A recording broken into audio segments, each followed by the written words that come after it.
So that was how we practiced slavery. But because some of the conquered states were stubborn, posing threat to the new kingdom, we had no choice. To exchange them for guns. And the idea was that by exchanging them for guns, the same way we practice our slavery was the same way they were going to be treated, not knowing they were going to be reduced to animals. Yes, I agree with that school of thought that says that Asante was involved. Was involved because when the Denkyira kingdom collapsed, it was Asante. So anything that happened in that period, the Asante that were in charge. Okay. And sometimes you need to be very firm, strong to be able to manage all these things. So those rebels who resisted the kingdom, the king, and the rest, they have to be dealt with. I'm sure some of the people you label as rebels, most of them went to Jamaica. Probably. Because in Jamaica, you know, there was war between the black slaves, enslaved Africans against the British. And it's, if we want to go into that. Yeah, the Maroons. Yeah, the Maroons, if we want to go into that, we'll not finish now. You are right. And I read about there was one of them who was a king, a captured king from the Akan tribes, but I don't know which tribe exactly he was from. And there too, he was a leader. And I mean, so is he? Just take note here that look at the flag here that he's got there. That's the Ashanti flag. Check the color, and then I will put a picture of the Jamaica flag somewhere here or over here. And you will see that the both flags have the same color. So in other words, these were similar people fighting in an opposite side for power. And one overpowered the other, and the rest was sold, who became a threat, was sold into slavery. And they managed to have the same color flag. So I believe it's deeper in terms of choosing the color of the flag for a particular country or a particular nation. And it's somehow connected, in my opinion. I was telling you, good afternoon, everybody. My name is Justice Brobe, the curator at Menchia Palace Museum. I've been working here for the past 15 years, but I've been at Menchia Palace for 23 years. So, yes, what we do, we welcome visitors to Menchia Palace Museum.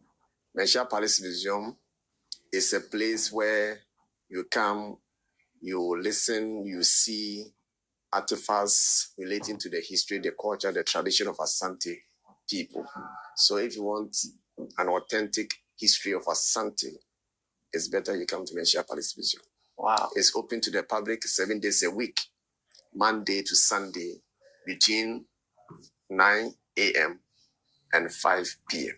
Okay, beautiful. So when I started this journey of exploring history and bringing to light what a lot of us don't know, and every time is new for me. So today we are going to really deep dive into the history of the Asantes. So now the first question I want to ask is that the Asantes seems to be, it's not even it seems to be, it's one of the biggest kingdoms in Africa, in the world, in Ghana, and it's also one of the stable kingdoms. If you can, I'm just trying to think, why does it seem to be so stable? Yes, they say life is a process. Asante started as a small city-state. Very humble beginning, was under a powerful kingdom called DENKYIRA in the central region. These small groups, which paid homage to DENKYIRA people, for some time became fed up because of the arrogance, the oppression, the maltreatment of this kingdom. So these small states decided that it's So better. remember the people he talked about, because we'll come back and speak about what I'm thinking about. We fight for our independence, because it has been long since we remained vassalage to the Jack Kingdom. Okay. So Asante started with a strong belief that once we come together, there's nothing that we can't achieve in life. So all of them agreed, and they formed a nation which has remained formidable till now, because of the understanding, because of the sacrifices that they made, because they made it their mind to make sure that the confederacy worked to the end. Okay. So I want to find out, during the time of DENKYIRA, like where you were paying homage to DENKYIRA, was this your land? Yes, Asante started, like if you trace the origin of Asante, Asante is not a tribe. Asante is a union of tribes that came together to form a nation some years back. Okay. And if you trace the origin, Asante came all the way from the Canaan area. Canaan, the Mesopotamia. Canaan in Israel. Yes, Israel. Israel. That's where Asantes came yes, from. I will explain. Okay. Then they moved to Abyssinia, which is now Ethiopia. Okay. Then they come to the Songhai Empire, the Mali. If you have read about Mansa Musa, was very rich in gold, the whole of Africa. And the kingdom collapsed. Some of the remnants moved northwest, moved to Techiman area. Then they settled at Asante Manso. Asante Manso is now the Kukufu Asumenya area. Okay. It was that area after the collapse of Asante Manso. Now we got Asumeja. There was a river that those who remained there moved to that area. So Asumeja, and others also continued and moved to Adanse. And finally they settled at Kwaman, now Kumasi. Okay. So those who settled in Kumasi, formerly Kwaman, they were paying homage to the DENKYIRA people. So what happened was that they never settled at a vacant area. They came, met some people who were already living in this area. Okay. So the Ayoko people, they moved from Kokofu, Adanse. Then they realized that this place is a fertile area for settlement.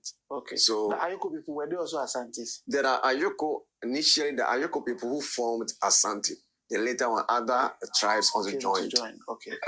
So if you look at the migration, you see that the Ayoko, the Kokofu people who moved, and because after the collapse of Asante Manso, they needed a suitable place to settle. So one of the Ayoko ladies or woman was a trader, was a businesswoman who recommended this area for his brother, Kwabia Memfi. And also Kwabia Memfi. Okay. And they are all Ayokos. You know, sometimes when you are tracing the kings of Asante, they begin from Kwabia Memfi, Chumuni Entry. Like your name. Like my name. Okay. Yeah, Chum. Ni Entry. That could be my great grandfather. Chum and Entry. Okay. Kwabia Memfi, Oti Akenten, Obri Yeboah. Okay. They finally was Editu. Okay. So they were all Ayoko people.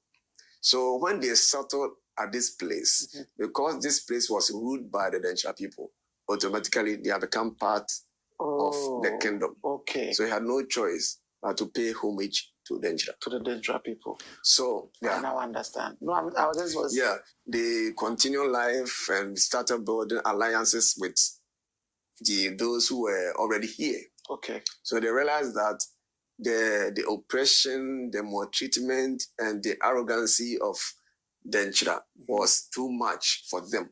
Okay. So Obri Yeboah had a dream that the Nananum told him, if you are to free yourself from these people, then we need alliance.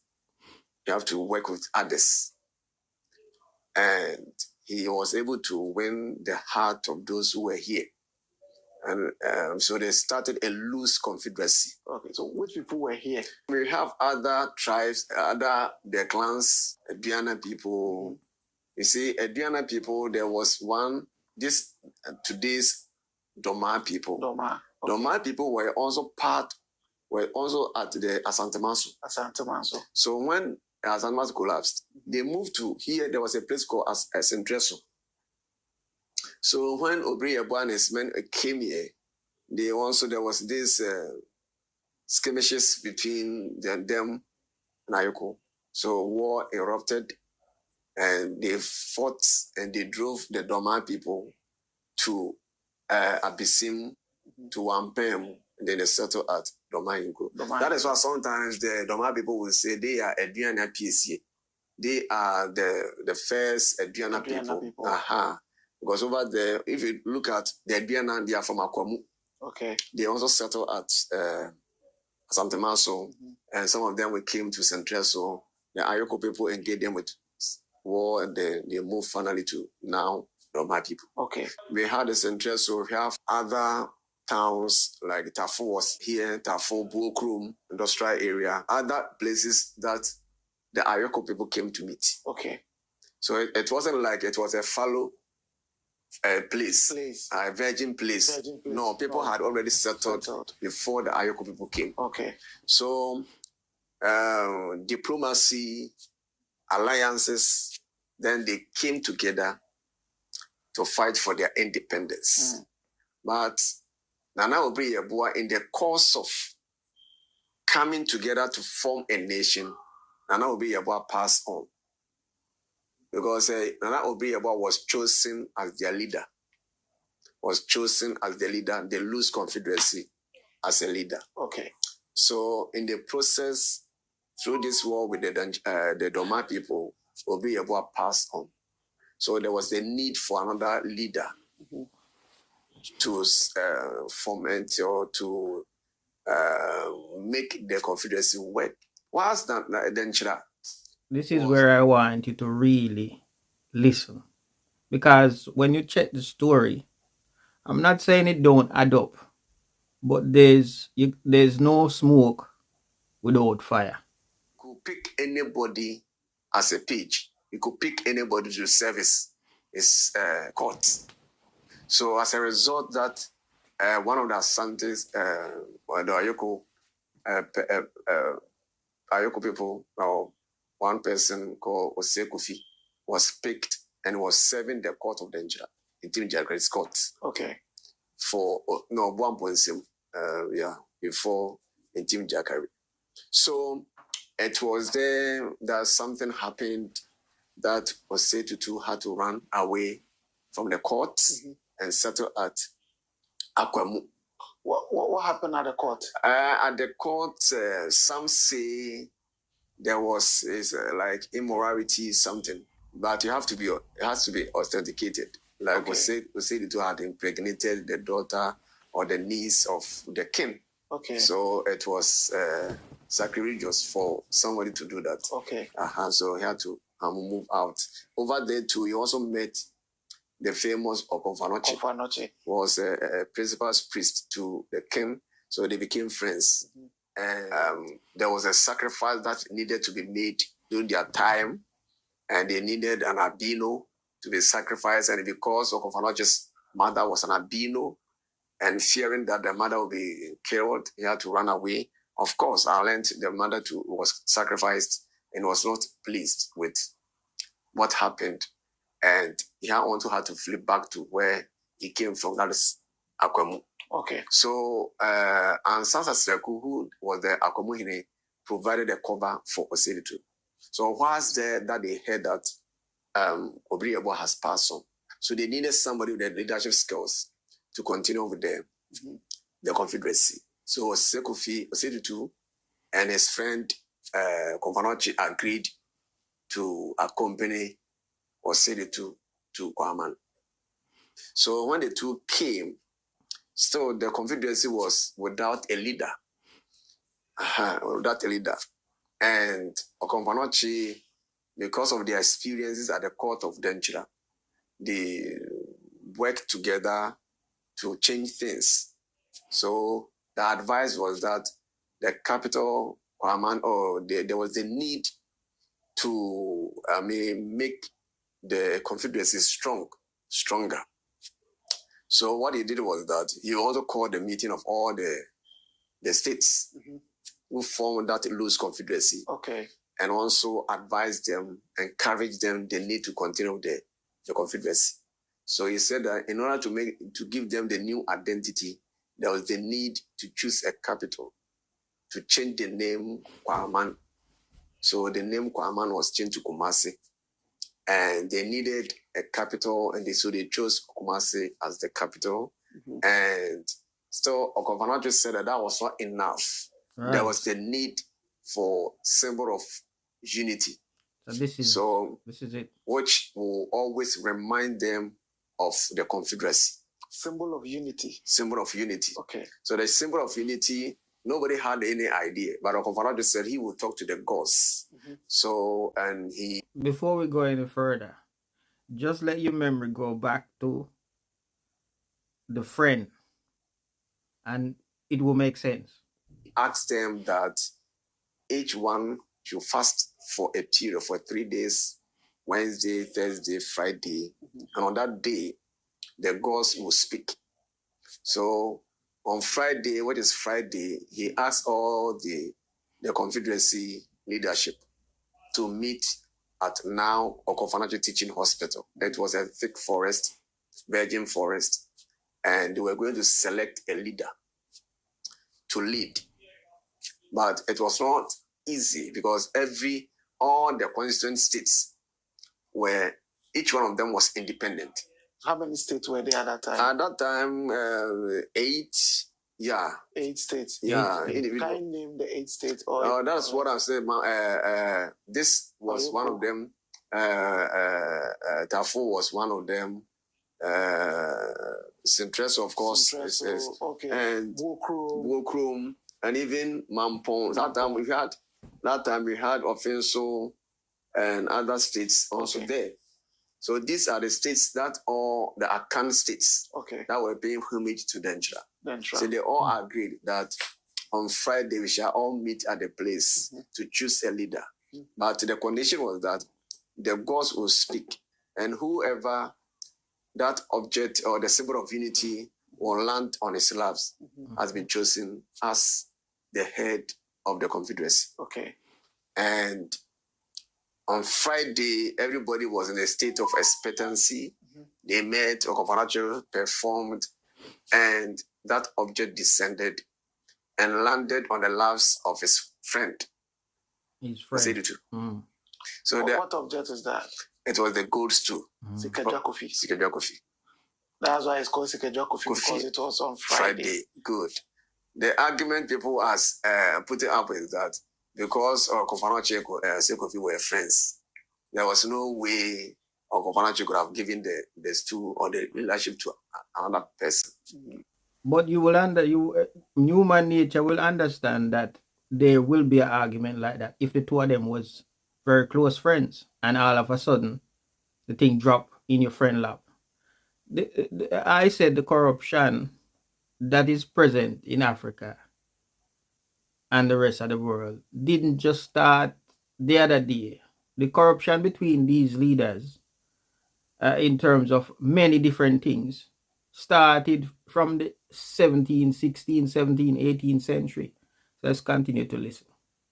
Which I disagree with them. Our ancestors, before you are called an ancestor, it means that you might have led a good and exemplary life on this planet. Okay. You might have died a natural death. And you must be somebody with a good report. Okay. It's like going to heaven, the Christian's heaven. Yeah. So nobody gets admission at the place with any lifestyle. So those who are at the Asamado or the ancestral world are people who have been tested. If you are not proven to be there, where will you be? You go to other place, like a place like the Christian will say some gym. Yes. A place reserved for the bad people. So how do the traditional people call it? We call even those. I like in social studies that they have someone called Amochi at the Amochi. Amochi, yeah, Amochi is the gatekeeper. Okay. The gatekeeper. The gatekeeper will make sure that before you enter, you get the right qualification. Okay. If not, you'll not be allowed to enter. Those people, their spirit don't get a place to settle. You call them Samantren. These Samantren spirits are spirits whose are people whose spirit did not get admission to the Asamad. Okay. Because of the bad nature they led their lives. Okay. So until the elders perform rituals, they continue to hunt, hover around, roaming about. So they don't actually get a place for them. Okay. So a place of torment, unsettled. You will not get a place to settle like those in Asama. Good. So these people, we see them as the top. So they are not discriminatory. They don't show any partiality. They regard everybody as human being.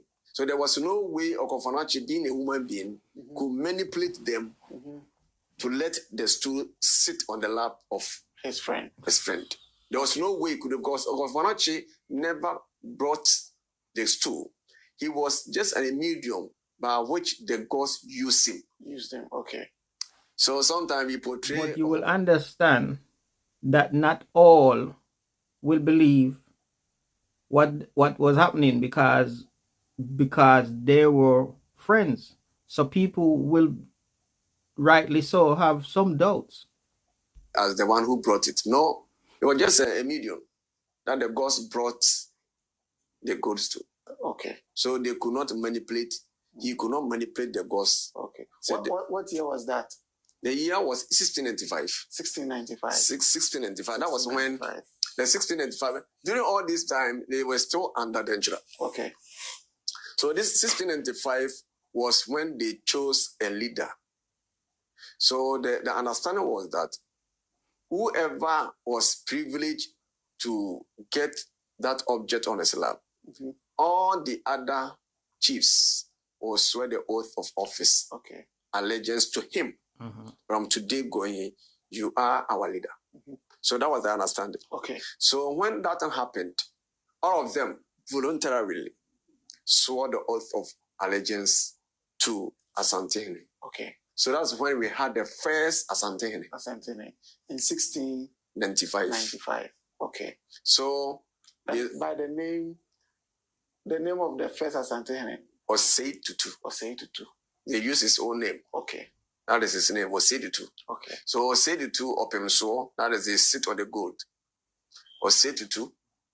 And that was when they had the first. So the previous chiefs, we don't see them as Asante. Okay. We saw them as the leaders who led different. Okay. Right. So now we had a leader. Now we have the symbol of unity. And before even the gold stool descended, Okofanachi asked them, those chiefs that represented their communities, that whenever they were coming, they were supposed to bring their stool. Okay. The black stools of each constituency. And this is where I believe I would have doubt. Because if you tell me to bring my stool, and then I know I bring my stool, I know all of a sudden the golden stool drop in your lap. And you alone for sit. Let's continue watching so we can have a full understanding or overstanding. So all of them brought it. When the gold stool descended at the exact spot, he dug a big hole and buried all the black stools. Okay. And covered it and planted a sword on it. That was Why did he bury or ask them to bring their black stools? You see, the black stools identifies or tells the history that this particular person has been on the throne before. See what I'm saying? So even if you don't remember the name of the person or your grandfather, when you go to the stool room, the fact of the stool tells the history that once upon a time, Kofi Menu was a chief. Okay. So that gives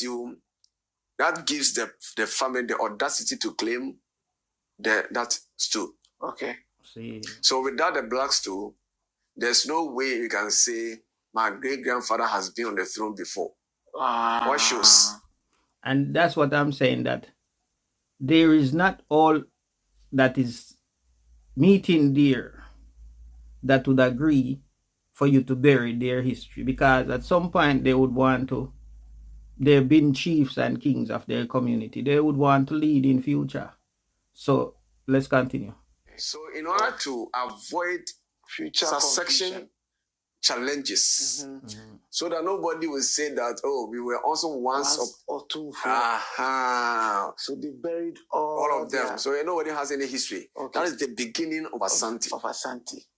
That is the beginning of Asanti. So before the beginning of Asanti, they buried their history. No, you are right. They buried the backstory, everything. And then it's okay, let's bury it. Yes. Now we are starting the whole kingdom. You are right. So this is it. So whoever has not sat on this before, you can't claim that. Okay. And there was also another. I believe that with my whole being that there was people among them that said, "Ooh, I'm not interested." And I also believe that those people who rebelled and didn't join was, and because the Confederacy now became so big that even you as one or two kingdom who said no, they could come against you, and you and your people could end up on the ships. So let me keep going. It's a new beginning.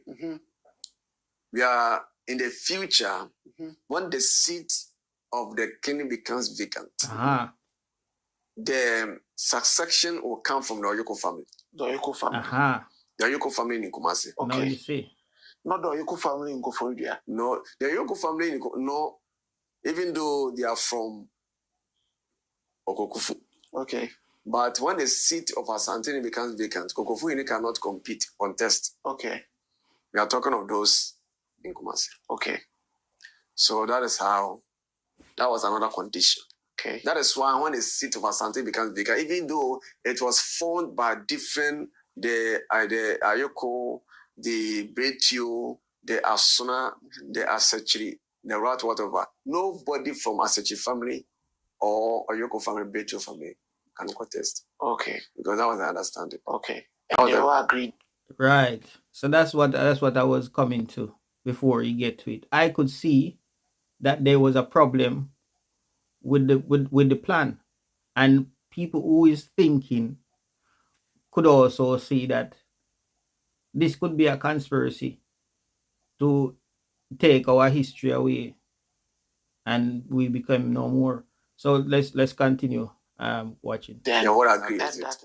So that is when the sword was placed there because gold could be stolen by anybody. It was open space. If you decide to showcase it or put it in a pocket place, one day it will get missing. Okay. So he planted a sword and prophesied that place will be a healing place for millions of people. And of course, the history that we have been told indicated that before even the place was walled, if somebody was sick and accidentally he came into contact with the stool or the sword, the person became automatically healed. Wow. Is that why the hospital was built there? Yes. So it was not surprising to us when the government of Ghana in 1954 decided to build a teaching hospital in Kumasi. That place was cited by the contractor, unbeknown of the history behind it. They had not been told about the history that one day, Okay. Yeah, You so just decided that's the ideal place. That is the ideal place. Wow. a place where the sword was planted, where the gold used to fell. Okay. Now, after getting this understanding, so the first chief was in 1695. You are right. Now, I want us to go back to history again. Okay. So when all this was happening, there is the transatlantic slave trade was also happening. You are right. It has started long time. before. I think from what I read, it started in the 15th. Yeah. I think 1514 or 1512 Yeah. something. I'm not sure of the exact date. Yeah.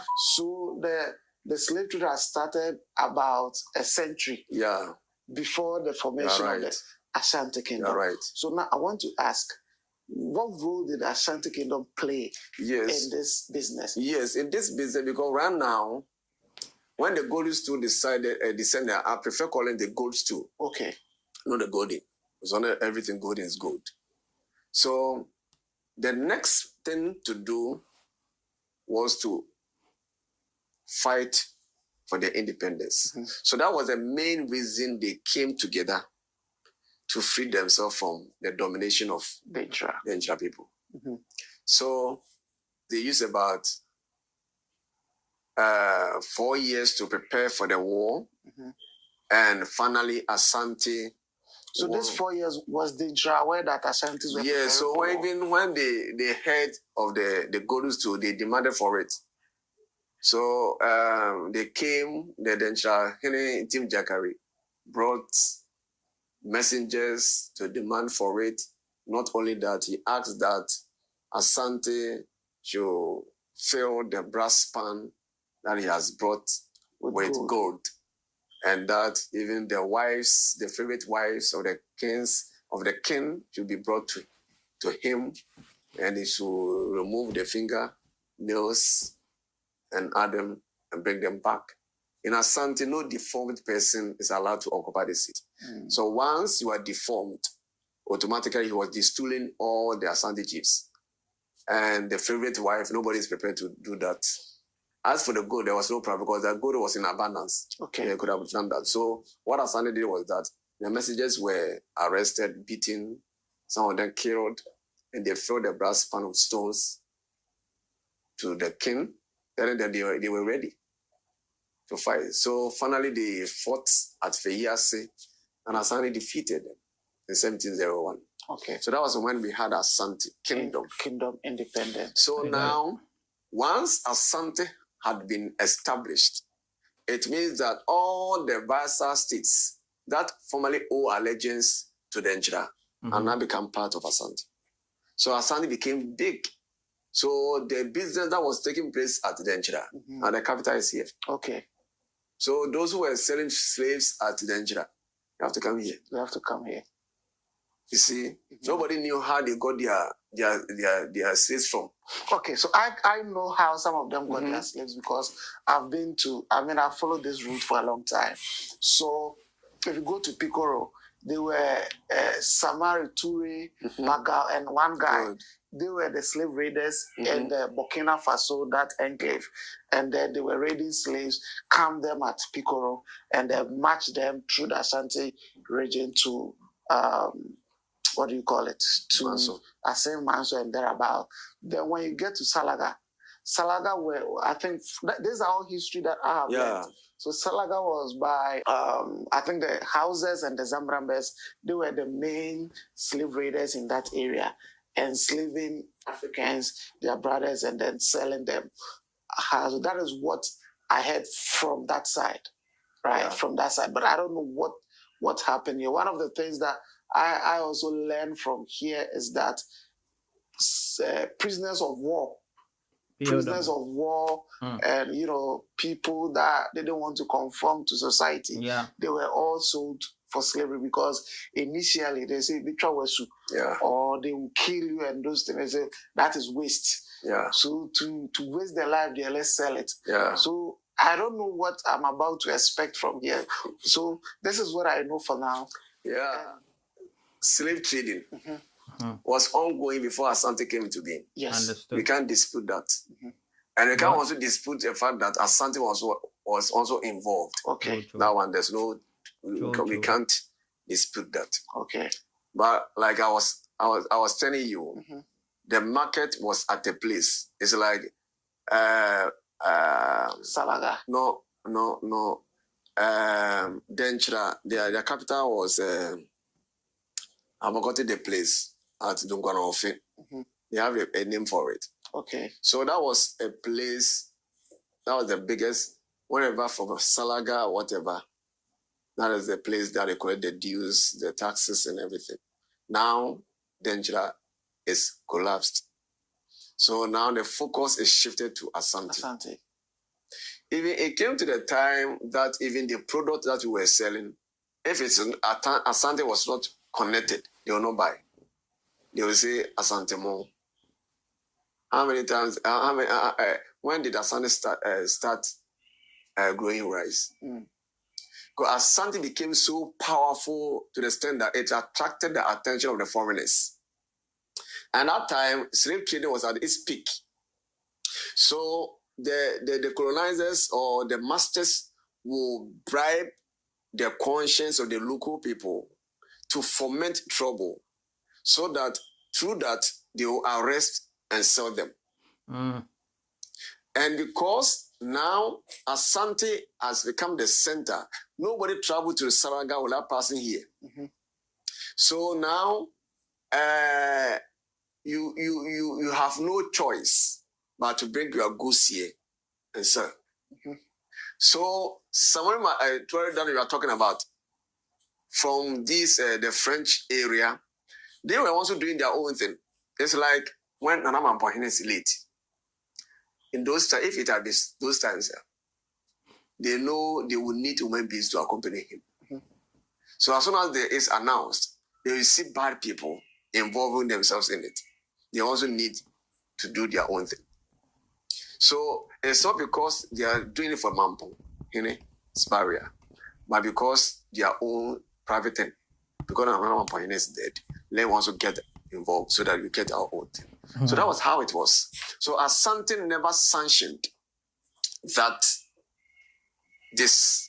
Okay. Yeah, Asante never sanctioned it. So if I'm right, I may be wrong, but if I'm right, what I'm getting to understand here is that the business originally existed with the DENKYIRA controlling it. Yeah. And then when the Asantes defeated DENKYIRA, everything DENKYIRA owned automatically becomes theirs. Yeah, you're right. So what the DENKYIRAs were doing for economic benefit, whatever form it is, the Asantes also took over. Yes, and continue it. Yeah, continue it, because at that time you needed fire arms to expand your territory. Okay. That was at that time they were using the shield fighting, the local accoutrements, the cataracts and things. Now, if you want to get an expanded kingdom or whatever, you need to get guns, ammunition. And this ammunition could be bought from the Europeans, the Portuguese, and the rest. And the only way you can get them is to exchange. Because at that time, the West Indies needed people to work for them. So, and the more guns you amass, determine how large your kingdom will be. Okay. So Asante had no choice. And continue. So I want to just, because for educational purposes, right?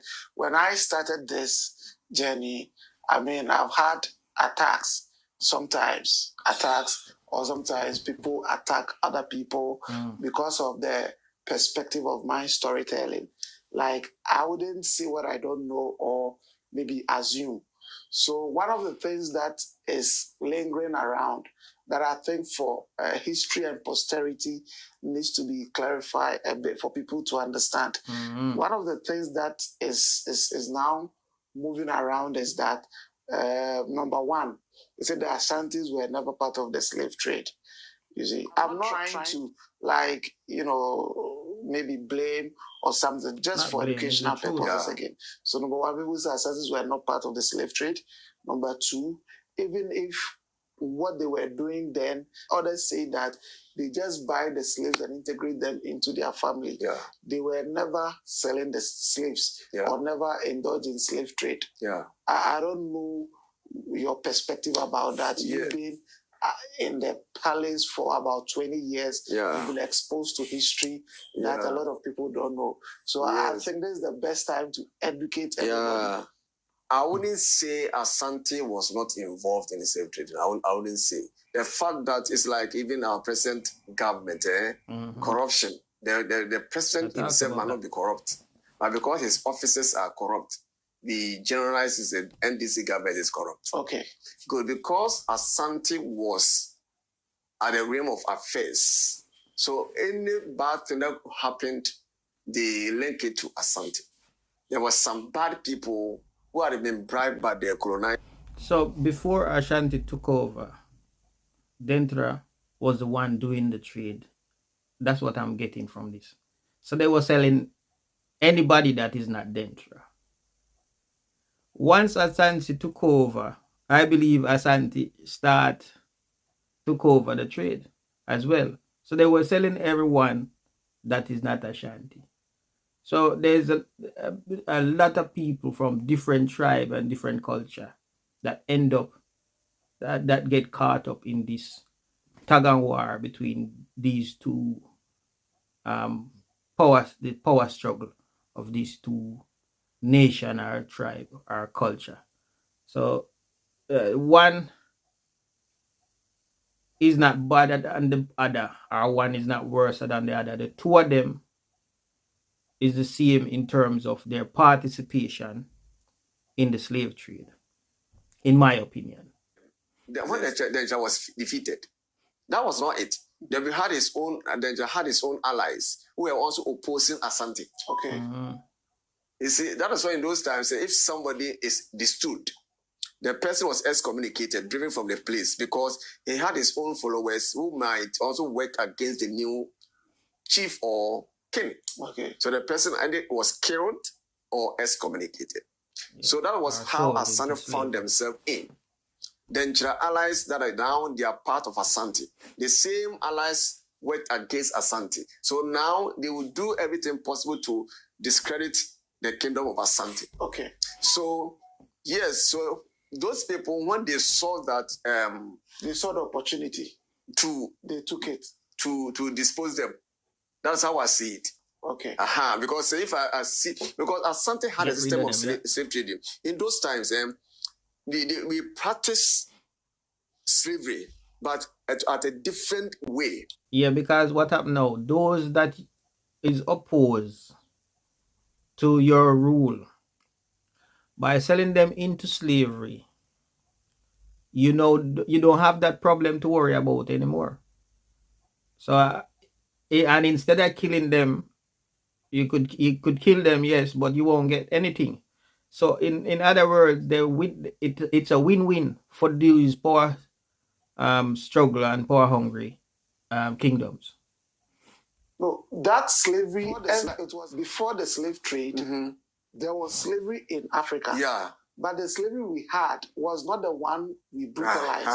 So I read about a lot of them that, okay, maybe when you owe someone and you can't pay, you now give your son or your daughter, and then they go and serve until when the debt is paid, they come back. Sometimes they don't come back. You are right. And all those things. So yes, there was some form of slavery, and I learned that sometimes some family.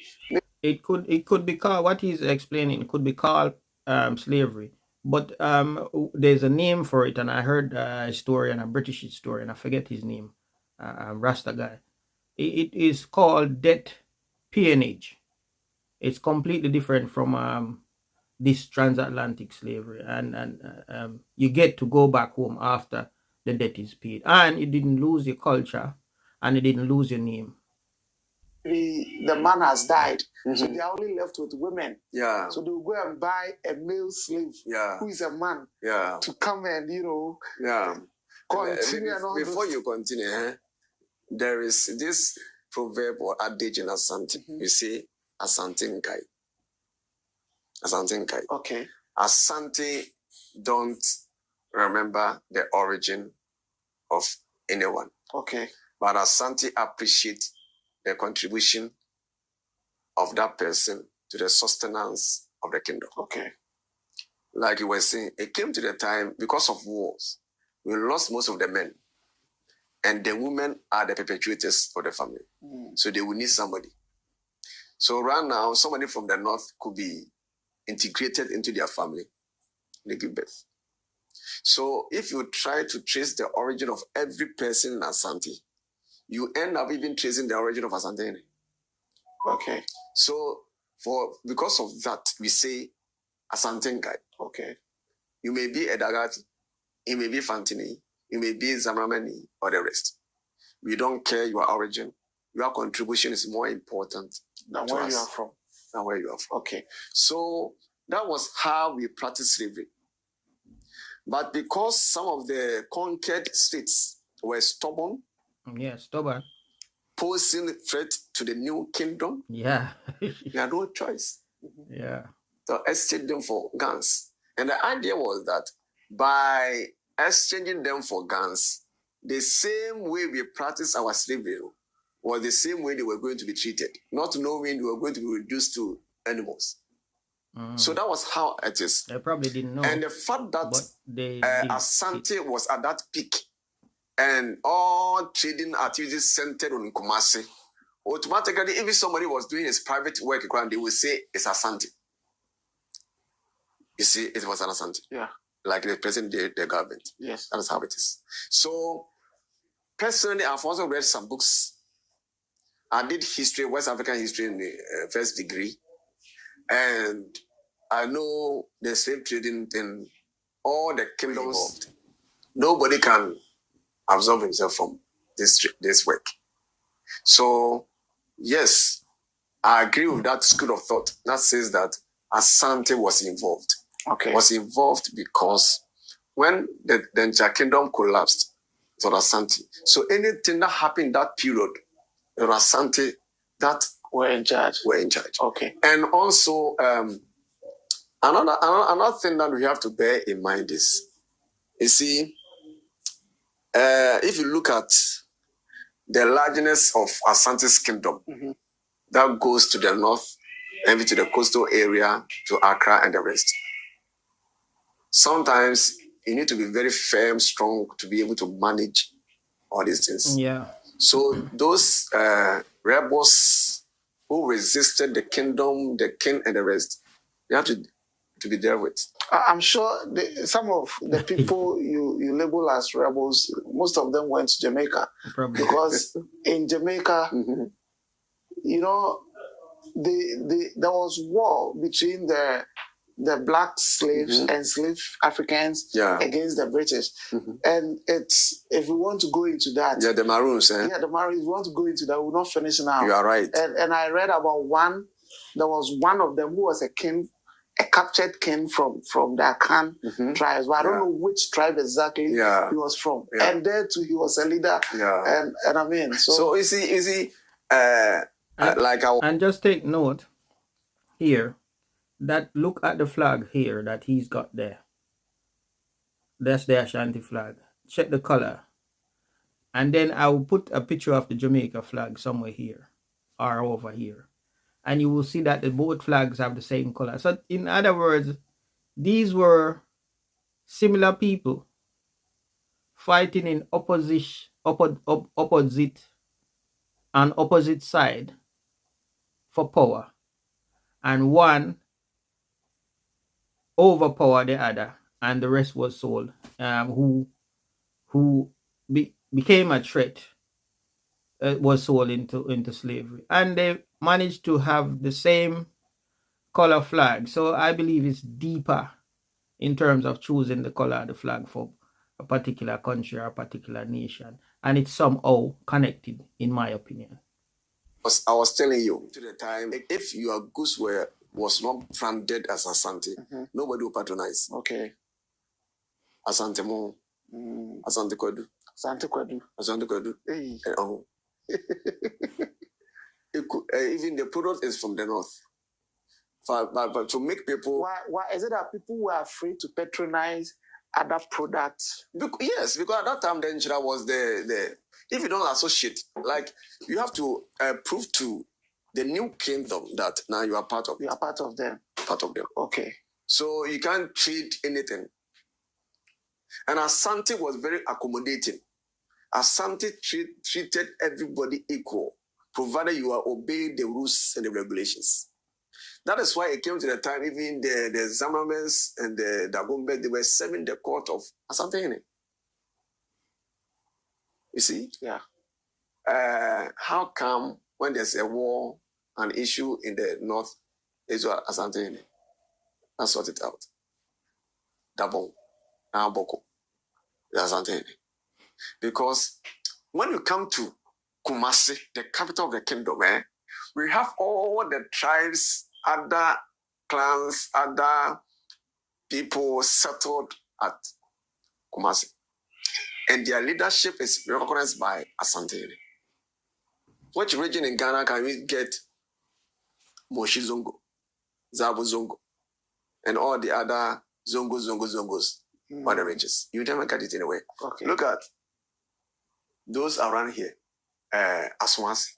All of them, they are very close to Asante. Why? But Asante are accommodating. Welcomes everybody. Asante appreciates the work that we are doing. Okay. You don't want to, so in other cases, like Asantes are not racist. At all. So if somebody tells me Asante is racist, tribalistic, I don't understand. Because Asante was not formed by only the Asante people. We have other people, the Sampa people, the Wenji, the Raura people, they are all part of Asante Kingdom. Okay. They don't speak the dialect tree, but they are part of Asante Kingdom. Part of the Asante Kingdom. When Asante sits in the state, they all come. So Asante has never been, even where you are interviewing me. Yeah. We have the Northerners who are working here. So now, you see the Air Force Museum. Yeah. Can you tell me just about it? The Armed Forces Museum, from that stretch, from the Armed Forces Museum, the Ghana Post Office, down to Mercom, that was the Deba ground for Asante. Big place. That was where our king, Mensa Bonsu, built the Stone Palace. The Stone Palace was built after Nana went to the Coastal War. He had seen the castles, the forts, and was so surprised. How beautiful are these buildings? So he decided that I'll build one in Kumasi. So he constructed one, completed in 1822. Then he had the idea of a museum. So he put all the treasures there. So that anytime he had visitors, like the foreigners, they come, they go and we show them this, what we have. So the Segrenti War, like that. Seganatwasri War. Yes, but we popularly call it Segrenti. This is the 150 years celebration. Yes, last year. Yeah, last year was the 150 year celebration. So the place was raised down. The place was bombarded, but it was after by the British, of course, because they wanted the gold. You are right. So they took and set Kumasi ablaze. The British came, bombarded the stone castle, yes, and took the gold, and set the whole place ablaze. So that is the Segrenti War. Yeah. And they took so many things. So now they have brought some of them, just a peanut. Yeah. I saw some of them are in the museum. Yeah, right now. That's a peanut. Peanut. Because they took a lot. At that time, Asante never used gold for anything. When you got gold on the street, you bring it to the chief. The chief will also bring it to the king. Then they will go to the museum and keep it. So we had a lot. And Asante too is a king of gold. All taken. So I think that time the imperialism was at its like peak, top notch. Yes. So that was it, because the Portuguese and the Europeans, they came here for a purpose, to explore the market, to see. Sometimes I tell people, if the colonizers, they knew where the gold were coming from, they wouldn't have named then the place as Gold Coast. The Gold Coast. No, because the gold were not coming from the coastal area. It was coming from here, the interior. So we had been using gold, eating gold, sleeping gold, whatever is gold. Wow. So gold is around. So that's how.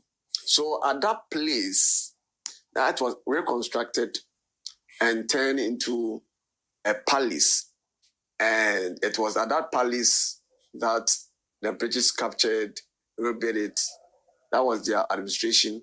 And then Asanti War was declared. 1900. Yeah, so that is the Armed Forces Museum site. Okay. So today, do you have any maybe misconception about the Asante Kingdom that you like people to know? And if people are visiting, like when I came here, I think today is the a day before Ukude, or today's, and I've seen some elegance of, I mean, tradition and all that. And, you know, the tradition is so powerful and nice. And I mean, I'm planning to be here fully for one of the Kweside and the Ukude. So is there anything, I mean, that maybe I'm missing out that you would like to talk about? You may disagree with me, but the history of Ghana is incomplete without Asante. Because Asante is older than Ghana. Ghana is only 68 years. Asante is almost 400 years. So we have the tradition, the custom, the culture, very rich.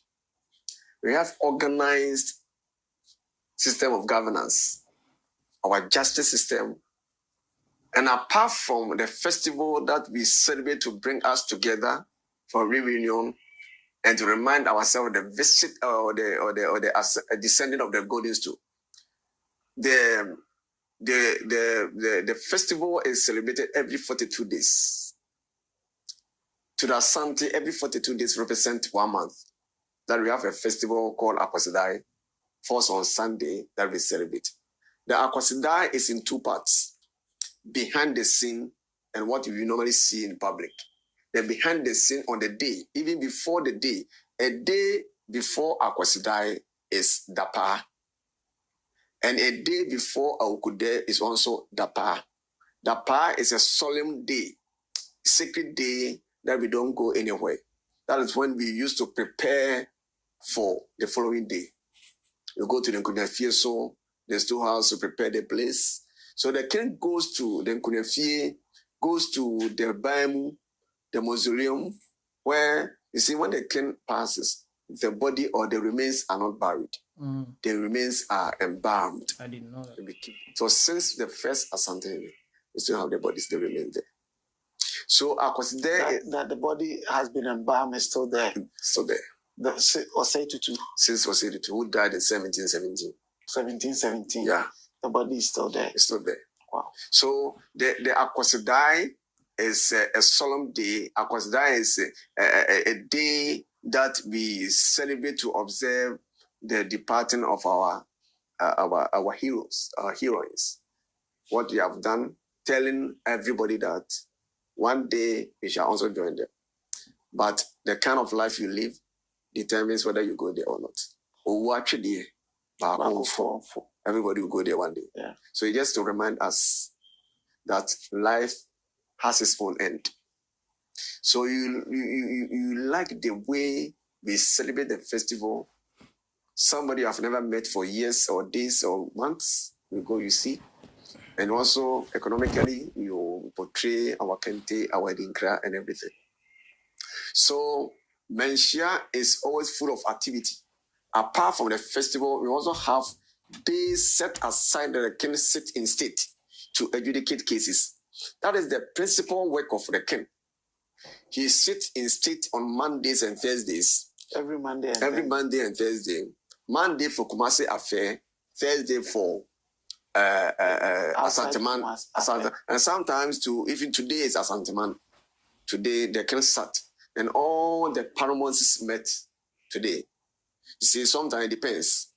So, normally, can anybody at all come? Yes, anybody can come and observe it, or whether you comport yourself. Okay, so it means like maybe next coming Monday I can just come. Yes, provided there will be a sitting.